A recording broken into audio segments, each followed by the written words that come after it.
ਸਤਿਕਾਰਯੋਗ ਮਾਨਯੋਗ ਗੁਰੂ ਰੂਪ ਸਤਿਗੁਰੂ ਜੀ ਦੇ ਪਿਆਰਿਓ, 17 ਭਾਦਰੋਂ 1947 ਮੂਲੇਵਾਲ ਖਹਿਰਿਆਂ ਦੇ ਸਾਕੇ 'ਤੇ ਅੱਜ ਵਿਸ਼ੇਸ਼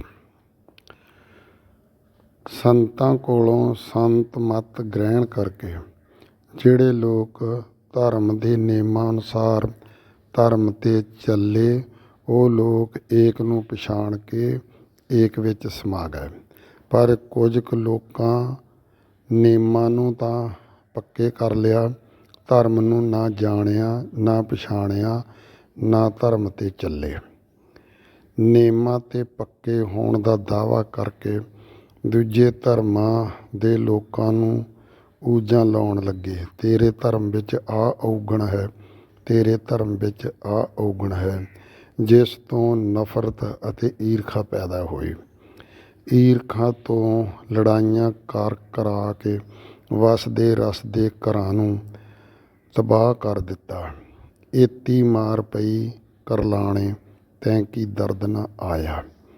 ਅਜਿਹੀ ਦੁਰਬੁੱਧੀ ਰਾਹੀਂ ਵਾਪਰਿਆ ਭਿਆਨਕਤਾ ਭਰਿਆ 1947 ਦਾ ਦੁਖਾਂਤ, ਜਿਸ ਨੇ ਆਪਣੀ ਅੱਖੀਂ ਦੇਖਿਆ ਅਤੇ ਖੁਦ ਪਿੰਡੇ 'ਤੇ ਹੰਢਾਇਆ। ਉਸ ਅਨੁਸਾਰ ਮੂਲੇਵਾਲ ਖਹਿਰੇ ਦਾ ਵਾਕਿਆਤ ਇੰਜ ਵਾਪਰਿਆ। ਜਿਸ ਨੇ ਦੇਖਿਆ ਅਤੇ ਹੰਢਾਇਆ, ਉਸ ਦੀ ਪ੍ਰਸ਼ਨ। ਆਪਣਾ ਨਾਮ ਅਤੇ ਪਤਾ ਦੱਸੋ। ਮੈਂ ਸਰਦਾਰ ਚੰਦ, ਪਿਤਾ ਅੱਲਾ ਦਿੱਤਾ, ਸਾਬਕਾ ਸਰਪੰਚ ਗ੍ਰਾਮ ਪੰਚਾਇਤ ਇੰਨੋਵਾਲ, ਕਈ ਪੀੜ੍ਹੀਆਂ ਤੋਂ ਮੀਆਂਵਾਲ ਮੌਲਵੀਆਂ ਸ਼ਾਹਕੋਟ ਦਾ ਵਸਨੀਕ ਹਾਂ। ਆਪਣੇ ਬਜ਼ੁਰਗਾਂ ਦੀਆਂ ਕਿੰਨੀਆਂ ਪੀੜ੍ਹੀਆਂ ਤੱਕ ਜਾਣਦਾ ਹਾਂ। ਉੱਤਰ। ਆਪਣੇ ਬਜ਼ੁਰਗਾਂ ਦੇ ਦੱਸਣ ਅਨੁਸਾਰ ਸ੍ਰੀ ਮੱਸੂ ਰਾਮ, ਤਿਸ ਦੇ ਪੁੱਤਰ ਵਸਾਵਾ ਰਾਮ ਜੀ, ਤਿਸ ਦੇ ਪੁੱਤਰ ਹੀਰਾ ਰਾਮ ਜੀ, ਤਿਸ ਦੇ ਪੁੱਤਰ ਲੱਭੂ ਰਾਮ ਜੀ, ਤਿਸ ਦਾ ਪੁੱਤਰ ਅੱਲਾ ਦਿੱਤਾ, ਤਿਸ ਦਾ ਪੁੱਤਰ ਮੈਂ ਹਾਂ। ਆਪ ਪ੍ਰਸ਼ਨ। ਆਪ ਸਦਰਪੁਰ, ਜੋ ਬੇਚਰਾਗਾ ਪਿੰਡ ਹੈ, ਤੁਸੀਂ ਦੇਖਿਆ ਹੈ। ਉੱਤਰ। ਸੱਜਦ ਜਾਤੀ ਦੇ ਮੁਸਲਮਾਨ ਇੱਥੇ ਵਸਦੇ ਸੀ। ਕਈ ਵਾਰ ਮੈਂ ਇਹਨਾਂ ਦੇ ਘਰਾਂ ਵਿੱਚ ਆਇਆ ਗਿਆ ਸੀ।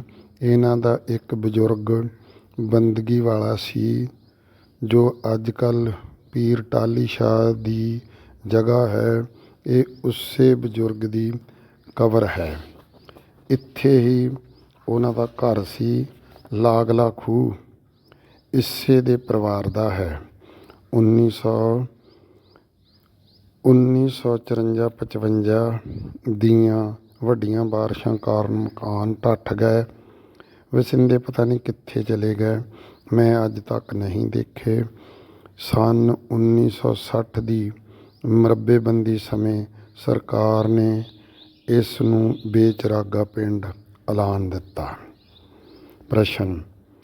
ਕਈਆਂ ਤੋਂ ਸੁਣਿਆ ਹੈ ਕਿ ਇੰਨੋਵਾਲ ਵਿੱਚ ਬੁੱਚੜਖਾਨਾ ਸੀ। ਇਸ ਦੀ ਬਾਬਤ ਤੁਸੀਂ ਕੀ ਕਹੋਗੇ। ਬੁੱਚੜਖਾਨਾ ਸੀ, ਪਰ ਅਜੇ ਚਾਲੂ ਨਹੀਂ ਹੋਇਆ ਸੀ। ਖੈਰਾ ਨਾਮ ਦਾ ਆਦਮੀ ਮੁਸਲਮਾਨ ਕਸਾਈ ਦਾ ਕੰਮ ਕਰਦਾ ਸੀ। ਉਸ ਨੇ ਬੁੱਚੜਖਾਨਾ ਬਣਵਾਇਆ ਸੀ। ਉਸ ਦੇ ਆਰੇ ਦਾ ਚੱਕਰ 17-18 ਫੁੱਟ ਉੱਚਾ ਸੀ। ਇਸ ਆਰੇ ਨਾਲ ਉਸ ਨੇ ਪਸ਼ੂ ਕੁਤਰਿਆ ਕਰਨਾ ਸੀ।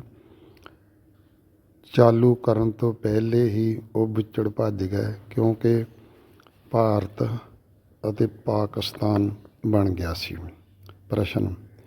ਕੋਈ ਪੁਰਾਣੀ ਗੱਲ ਦੱਸੋ ਜੋ ਹੈਰਾਨੀਜਨਕ ਲੱਗੀ ਹੋਵੇ। ਉੱਤਰ। ਆਪਣੇ ਪਿੰਡ ਮੀਆਂਵਾਲ ਮੌਲਵੀਆਂ ਵਿੱਚ ਇੱਕ ਮੌਲਾ ਰਹੀਮ ਨਾਮ ਦਾ ਵਿਅਕਤੀ ਰਹਿੰਦਾ ਸੀ। ਚੌਂਕੀਦਾਰ ਨਾਮ ਕਰਕੇ ਮਸ਼ਹੂਰ ਸੀ। ਉਸ ਦੇ ਪੁੱਤਰਾਂ ਦਾ ਕੰਮਕਾਰ ਚੰਗਾ ਸੀ। ਸਕੂਲ ਕੋਲ, ਜਿਹੜਾ ਸਕੂਲ ਅੱਜ ਕੱਲ੍ਹ ਮੋਲੇਵਾਲ ਖਹਿਰਾ ਦੇ ਰਾਹ 'ਤੇ ਹੈ, ਉਸ ਦਾ ਪਸ਼ੂਆਂ ਵਾਲਾ ਮਕਾਨ ਸੀ ਜੋ ਤੂੜੀ ਨਾਲ ਭਰਿਆ ਹੋਇਆ ਸੀ। ਲੋਕ ਉਸ ਵਿੱਚੋਂ ਤੂੜੀ ਲਿਆ ਕੇ ਪਸ਼ੂਆਂ ਨੂੰ ਪਾਉਂਦੇ ਰਹੇ। ਕਰੀਬ ਸਾਰੀ ਤੂੜੀ ਮੁੱਕ ਗਈ। ਪਾਕਿਸਤਾਨ ਬਣੇ ਨੂੰ ਅਜੇ 20 ਦਿਨ ਹੋਏ ਸੀ। ਮੌਲਾ ਰਹੀਮ ਰਾਤ ਨੂੰ ਮਿਲਟਰੀ ਲੈ ਕੇ ਆਇਆ। ਉਸ ਸਾਰੇ ਪਿੰਡ ਨੂੰ ਜਗਾ ਲਿਆ। ਮੈਂ ਵੀ ਉੱਠਿਆ। ਅਸੀਂ ਮਿਲਟਰੀ ਸਮੇਤ ਸਾਰਿਆਂ ਨੂੰ ਦੁੱਧ ਪਿਆਇਆ। ਫਿਰ ਉਹ ਬਹੁਤ ਸਾਰੇ ਬੰਦਿਆਂ ਨੂੰ ਉਸ ਮਕਾਨ ਵਿੱਚ ਲੈ ਗਿਆ। ਉਸ ਵਿੱਚ ਪਸ਼ੂਆਂ ਦੇ ਪੱਠਿਆਂ ਵਾਲੀ ਖੁਰਲੀ ਸੀ ਜੋ ਚਾਂਦੀ ਦੇ ਰੁਪਈਆਂ ਨਾਲ ਭਰੀ ਹੋਈ ਸੀ। ਉਹ ਊਠਾਂ 'ਤੇ ਲਦਵਾ ਕੇ ਲੈ ਗਿਆ। ਹੈਰਾਨੀ ਵਾਲੀ ਗੱਲ ਇਹ ਕਿ ਅਸੀਂ ਲੋਕ ਤੂੜੀ ਹੀ ਚਾਰਦੇ ਰਹੇ, ਪੈਸਾ ਕਿਸੇ ਨੇ ਨਾ ਦੇਖਿਆ। ਪ੍ਰਸ਼ਨ: ਖਹਿਰਿਆਂ ਵਾਲਾ ਸਾਕਾ ਜੋ ਹਮਲਾਕਾਰੀ ਅਸਲਮ ਦੇ ਨਾਮ ਨਾਲ ਮਸ਼ਹੂਰ ਹੈ, ਉਸ ਬਾਰੇ ਪਤਾ ਹੈ ਤਾਂ ਦੱਸੋ। ਉੱਤਰ: ਬੜਾ ਲੰਬਾ ਦੁਖਾਂਤ ਹੈ। ਅੱਜ ਮੇਰੀ ਸਿਹਤ ਠੀਕ ਨਹੀਂ, ਬੁਖਾਰ ਹੈ। ਫਿਰ ਕਿਸੇ ਸਮੇਂ ਆਉਣਾ, ਫਿਰ ਦੱਸਾਂਗਾ। ਸਤਿਬਚਨ ਜੀ। ਮੈਂ ਦਿਲਚਸਪੀ ਨਾਲ ਕਈ ਵਾਰ ਉਹਨਾਂ ਦੇ ਘਰ ਗਿਆ। ਅਖੀਰ ਗੱਲ ਕਰਨ ਦਾ ਮੌਕਾ ਬਣ ਹੀ ਗਿਆ। ਉਸਨੇ ਅੱਖੀਂ ਦੇਖਿਆ। ਬਿਆਨ ਇਸ ਤਰ੍ਹਾਂ ਕੀਤਾ: ਭਾਈ ਤੈਨੂੰ ਕੀ ਦੱਸਾਂ, ਉਹ ਸਮਾਂ ਤਾਂ ਰੱਬ ਵੈਰੀ ਦੁਸ਼ਮਣ 'ਤੇ ਵੀ ਨਾ ਲਿਆਵੇ। 60-65 ਸਾਲ ਬੀਤਣ ਦੇ ਬਾਵਜੂਦ ਵੀ ਮੈਨੂੰ ਚੇਤਾ ਆਉਂਦਾ ਤਾਂ ਮੇਰੀਆਂ ਅੱਖਾਂ ਦੇ ਸਾਹਮਣੇ ਉਹ ਸੀਨ ਆ ਜਾਂਦਾ। ਕਾਲਜੇ ਨੂੰ ਧੂ ਪੈਂਦੀ ਤਾਂ ਅੰਦਰੋਂ ਅੰਦਰੋਂ ਆਤਮਾ ਡੋਲ ਜਾਂਦੀ। ਕੀ ਮੈਂ ਦੱਸਾਂ, ਅੱਖਾਂ ਨੇ ਜੋ ਦੇਖਿਆ ਜ਼ੁਬਾਨ ਬੋਲ ਕੇ ਦੱਸ ਨਹੀਂ ਸਕਦੀ। ਸਰੀਰ ਵਿੱਚ ਬੋਲ ਕੇ ਦੱਸਣ ਦੀ ਸਮਰੱਥਾ ਵੀ ਨਹੀਂ ਰਹਿੰਦੀ। ਮਨ ਡੋਲਦਾ, ਕਾਲਜਾ ਝੁਣਝੁਣੀ ਆ ਕੇ ਫਟਣ ਨੂੰ ਫਿਰਦਾ, ਦਿਲ ਔਖੇ ਸਾਹ ਲੈਂਦਾ ਜਿਵੇਂ ਰੁਕਣ ਨੂੰ ਕਰਦਾ ਹੋਵੇ। ਕੀ ਲੱਭਾ ਇਹਨਾਂ ਲੀਡਰਾਂ ਨੂੰ ਜਿਨ੍ਹਾਂ ਨੇ ਮਰਵਾਤੀ ਦੁਨੀਆ? ਕੀ ਖੱਟਿਆ ਜਿਨ੍ਹਾਂ ਨੇ ਐਡਾ ਵਿਸ਼ਾਲ ਭਾਰਤ ਛੱਡ ਕੇ ਘਰੇਲੂ ਪਾਲਤੂ ਮੁਰਗੀਆਂ ਵਾਂਗ ਖੁੱਡੇ 'ਚ ਬੰਦ ਹੋ ਕੇ ਬੈਠ ਗਿਆ 4 ਸਟੇਟਾਂ ਲੈ ਕੇ, ਤੇ ਮਰਵਾਤੀ 2 ਪਾਸਿਆਂ ਦੀ ਗਰੀਬ ਜਨਤਾ। ਭਾਈ ਤੈਨੂੰ ਦੱਸਾਂ, ਸੁਣ। ਹੁਣ ਫਿਰ ਚੇਤਾ ਆ ਕੇ ਮੇਰੀ ਆਤਮਾ ਕੰਬਦੀ। ਉਹ ਸੀਨ ਜੋ ਮੈਂ ਅੱਖੀਂ ਦੇਖਿਆ, ਖਹਿਰਿਆਂ ਵਾਲਾ, ਜਿਸ ਵਿੱਚ ਡਰਦੇ ਮਾਰੇ ਅੰਦਰਾਂ 'ਚ ਲੋਕ ਵੜ ਗਏ। ਇਹਨਾਂ ਜ਼ਾਲਮਾਂ ਨੇ ਛੱਤਾਂ ਪਾੜ ਕੇ ਮਿੱਟੀ ਦਾ ਤੇਲ ਪਾ ਕੇ ਜੀਂਦੇ ਸਾੜ ਦਿੱਤੇ। ਅਸਲ 'ਚ ਭਾਈ ਇਸ ਘਟਨਾ ਦਾ ਮੁੱਢ ਉਦੋਂ ਵੱਜਾ ਜਦੋਂ ਲਾਹੌਰੋਂ ਚੱਲ ਕੇ ਲਾਸ਼ਾਂ ਦੀ ਭਰੀ ਰੇਲ ਗੱਡੀ ਜਲੰਧਰ ਸਟੇਸ਼ਨ 'ਤੇ ਆਈ। ਉਦੋਂ ਆਪਣੇ ਇਲਾਕੇ 'ਚ ਸਟੇਸ਼ਨ ਮਲਸੀਆਂ, ਸ਼ਾਹਕੋਟ ਜਾਂ ਸਿੰਦੜ ਸੀ। ਖਹਿਰਿਆਂ 'ਚ ਉਦੋਂ ਸਟੇਸ਼ਨ ਨਹੀਂ ਸੀ। ਹਲਚਲੇ ਮਚੇ ਨੂੰ ਤਾਂ ਕਰੀਬ 2-2.5 ਮਹੀਨੇ ਬੀਤ ਗਏ ਸੀ, ਪਰ ਇਤਨੀ ਭਿਆਨਕ ਮਾੜੀ ਘਟਨਾ ਇੱਥੇ ਨਹੀਂ ਵਾਪਰੀ ਸੀ। ਜਦੋਂ ਗੱਡੀ ਸਟੇਸ਼ਨ 'ਤੇ ਆਣ ਕੇ ਰੁਕੀ, ਉਸ ਸਮੇਂ ਉੱਥੇ ਜਿੰਨੇ ਯਾਤਰੂ ਸੀ, ਮਲਸੀਆਂ, ਸ਼ਾਹਕੋਟ, ਸਿੰਦੜ, ਲੋਹੀਆਂ ਆਦਿ ਦੇ, ਉਹਨਾਂ ਲਾਸ਼ਾਂ ਦੀ ਹਾਲਤ ਦੇਖੀ ਤਾਂ ਆਪਣੇ ਇਲਾਕੇ ਦੇ ਪਿੰਡਾਂ ਅਤੇ ਘਰਾਂ ਵਿੱਚ ਆਣ ਕੇ ਇੰਜ ਦੱਸਿਆ ਕਿ ਕਈਆਂ ਲਾਸ਼ਾਂ ਦੇ ਸਿਰ ਲੱਥੇ ਹੋਏ ਆ, ਕਈਆਂ ਦੇ ਬਾਹਾਂ ਹੈ ਨਹੀਂ, ਕਈਆਂ ਨਾਲ ਲੱਤਾਂ ਹੈ ਨਹੀਂ, ਕਈਆਂ ਦੇ ਚਬਾੜੇ ਤੋੜੇ ਹੋਏ ਹੈ, ਕਈ ਮਰਦਾਂ ਅਤੇ ਔਰਤਾਂ ਦੇ ਗੁਪਤ ਅੰਗਾਂ ਅਤੇ ਛਾਤੀਆਂ ਕੱਟੀਆਂ ਹੋਈਆਂ ਹਨ। ਕਈ ਮਰਦਾਂ ਔਰਤਾਂ ਦੇ ਗੁਪਤ ਅੰਗਾਂ 'ਤੇ ਸੱਟਾਂ ਮਾਰ ਕੇ ਮਾਰਿਆ ਗਿਆ ਹੈ। ਸੁਣ ਕੇ ਲੋਕ ਦੇਖਣ ਵਾਸਤੇ ਜਲੰਧਰ ਵੱਲ ਨੂੰ ਚੱਲ ਪਏ। ਉਕਤ ਘਟਨਾ ਜਦ ਲੋਕਾਂ ਜਾ ਕੇ ਦੇਖੀ ਤਾਂ ਸੱਚ ਸੀ। ਕਿਸੇ ਤੋਂ ਬਰਦਾਸ਼ਤ ਨਹੀਂ ਕਰ ਹੋਇਆ। ਜਨਤਾ ਰੋਹ ਨਾਲ ਭੜਕ ਉੱਠੀ। ਪੜ੍ਹੇ ਲਿਖੇ ਲੋਕਾਂ ਨੂੰ ਪੂਰਾ ਯਕੀਨ ਸੀ ਕਿ ਲਾਹੌਰ ਪਾਕਿਸਤਾਨ ਵਿੱਚ ਹੈ ਅਤੇ ਹਲਕਾ ਲੋਹੀਆਂ ਸ਼ਾਹਕੋਟ ਅਜੇ ਵਿਚਾਰ ਅਧੀਨ ਹੈ। ਬਸ ਫਿਰ ਕੀ ਸੀ, ਹੁਣ ਕਿਸੇ ਨੂੰ ਕੋਈ ਸ਼ੱਕ ਨਹੀਂ ਸੀ ਕਿ ਲਾਹੌਰੋਂ ਆਈ ਗੱਡੀ ਦਾ ਕਾਤਲ ਕੌਣ ਹੈ। ਇਹ ਖਬਰ ਮਿੰਟਾਂ ਸਕਿੰਟਾਂ ਵਿੱਚ ਜੰਗਲ ਦੀ ਅੱਗ ਵਾਂਗ ਇਲਾਕੇ ਵਿੱਚ ਫੈਲ ਗਈ ਕਿ ਪਾਕਿਸਤਾਨੀ ਮੁਸਲਮਾਨਾਂ ਨੇ ਯਾਤਰੂਆਂ ਦੀ ਨੱਕੋ ਨੱਕ ਭਰੀ ਗੱਡੀ ਨੂੰ ਕੁੱਟਿਆ, ਲੁੱਟਿਆ ਅਤੇ ਗੈਰ ਇਨਸਾਨੀਅਤ ਢੰਗ ਨਾਲ ਵੱਢ ਟੁੱਕ ਕੇ ਕਤਲ ਕਰਕੇ ਲਾਸ਼ਾਂ ਦੇ ਰੂਪ ਵਿੱਚ ਸਾਨੂੰ ਭਾਜੀ ਘੱਲੀ ਹੈ, ਜੋ ਅਸੀਂ ਵੀ ਭਾਜੀ ਮੋੜਨੀ ਹੈ। ਸਮਝੋ, ਜ਼ੁਲਮੀ ਤੂਫਾਨੀ ਖੂਨੀ ਹਨੇਰੀ ਚੱਲ ਪਈ। ਅਮਨ ਸ਼ਾਂਤੀ ਭੰਗ ਹੋ ਗਈ। ਦੋਵੇਂ ਧਿਰਾਂ ਸਦੀਆਂ ਤੋਂ ਭਰਾਵਾਂ ਵਾਂਗ ਰਲ ਮਿਲ ਕੇ ਘਿਓ ਖਿਚੜੀ ਬਣੀਆਂ ਹੋਈਆਂ ਇੱਕ ਦੂਜੇ ਦੇ ਖੂਨ ਦੀਆਂ ਪਿਆਸੀਆਂ ਹੋ ਗਈਆਂ। ਸਾਰੇ ਇਨਸਾਨ ਇੱਕੋ ਜਿਹੇ ਨਹੀਂ ਹੁੰਦੇ। ਕੁਝ ਵਿਅਕਤੀ ਅਮਨ ਬਣਾਈ ਰੱਖਣ ਲਈ ਆਪਣੇ ਪ੍ਰਾਣਾਂ ਦੀ ਆਹੂਤੀ ਪਾ ਕੇ ਵੀ ਸ਼ਾਂਤੀ ਬਣਾਈ ਰੱਖਣਾ ਚਾਹੁੰਦੇ ਸੀ। ਸੋ ਅਜਿਹਾ ਸਾਊ ਇਨਸਾਨ ਸੀ ਸਰਦਾਰ ਰਾਮ ਸਿੰਘ ਵਾਸੀ ਮੂਲੇਵਾਲ ਖਹਿਰਾ ਦਾ। ਹੋਇਆ ਇੰਜ ਕਿ